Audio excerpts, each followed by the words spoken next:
প্রভু যিশুর নামে আপনাদের সবাইকে অভিনন্দন। প্রিয়, ঈশ্বর সর্বদাই আমরা মনে করি তিনি নীরবে থাকে।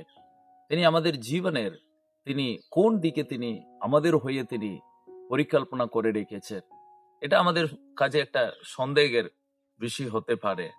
কিন্তু ঈশ্বর সর্বদাই আমাদের জন্য আর একটা পরিকল্পনা তিনি বানান বা তৈরি করে থাকেন।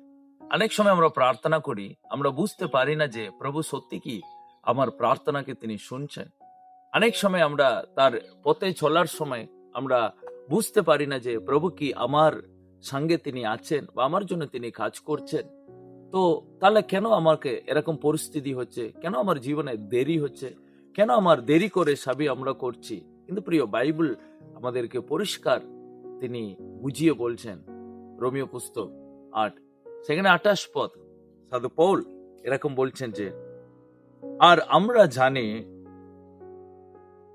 যাহারা ঈশ্বরকে প্রেম করে, যাহারা তাহার সংকল্প অনুসারে আগত, তাহাদের পক্ষে সকলেই মঙ্গলার্থ একসঙ্গে কার্য করিতেছে।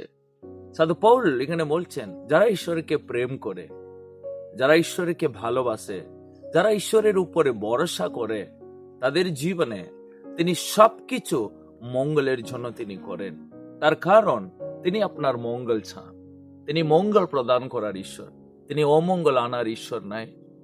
তিনি লাজরুর জীবনে তিনি দেরি করলেন। লাজরু মরে 4 দিন হওয়ার পরে যিশু আর তিনি বেথানিয়া শহরে তিনি এলেন। মার্তা আর মরিয়ম যিশুর কাছে গিয়ে বলল, প্রভু আপনি যদি আগে আসতেন অবশ্যই আমাদের ভাই মরতো না, অবশ্যই আমাদের ভাই জীবিত হয়ে উঠতো। তো যিশু দেরি করেনি, কিন্তু তিনি দেরি করলেও তার একটা পরিকল্পনা আছে। তো সেই শহরে যিশু 4 দিন পরে গেলেন এবং লাজরু ওখানে নাই, তাকে খবর দেওয়া হয়েছে। যিশু সেখানে গিয়ে তাকে পুনর্জীবিত করে তুললেন। তো তাতে বেথানিয়া সকল মানুষ জানতে পারলো যিশু কি ধরনের একজন, তিনি প্রকৃত স্বয়ং তিনি ঈশ্বরের পুত্র। তো ঈশ্বর কখনো দেরি করে না। তো দেরি করার মানে ঈশ্বর আপনাকে আর তিনি ঘৃণা করার জিনিস নাই। তিনি দেরি করার মানে আপনার পিছনে তিনি কাজ করে থাকে, তিনি কার্য সাধন করার ঈশ্বর। প্রিয়, কোনো কিছুর জন্য আপনি চিন্তা করার বিষয় নাই, কারণ প্রভু আপনার জন্য একটা উত্তম পরিকল্পনা বানিয়ে রেখেছেন। ঈশ্বরের বাক্যতে লেখা আছে, তোমার জন্য ঈশ্বর পরিকল্পনা বানাচ্ছে, সেটা উত্তমের জন্য বানাচ্ছে। তার মানে আপনি যখন প্রার্থনা করেন তিনি ওখানে কাজ করে থাকেন। আপনি যখন উপবাস করেন তিনি আপনার জন্য একটা সংকল্প বানান। আপনি যখন ঈশ্বরের পথে হাঁটেন প্রভু আপনাদের জন্য একটা সুরক্ষিত রাস্তা তিনি বানিয়ে রাখেন। সেটা প্রার্থনাতে আপনি দেখতে পান না। তার জন্য বাইবেল আমাদেরকে বুঝাচ্ছে যে নিরাকার, তার মানে আমাদের ঈশ্বর, তাকে আমরা দেখতে পাই না, ইনভিজিবল গড।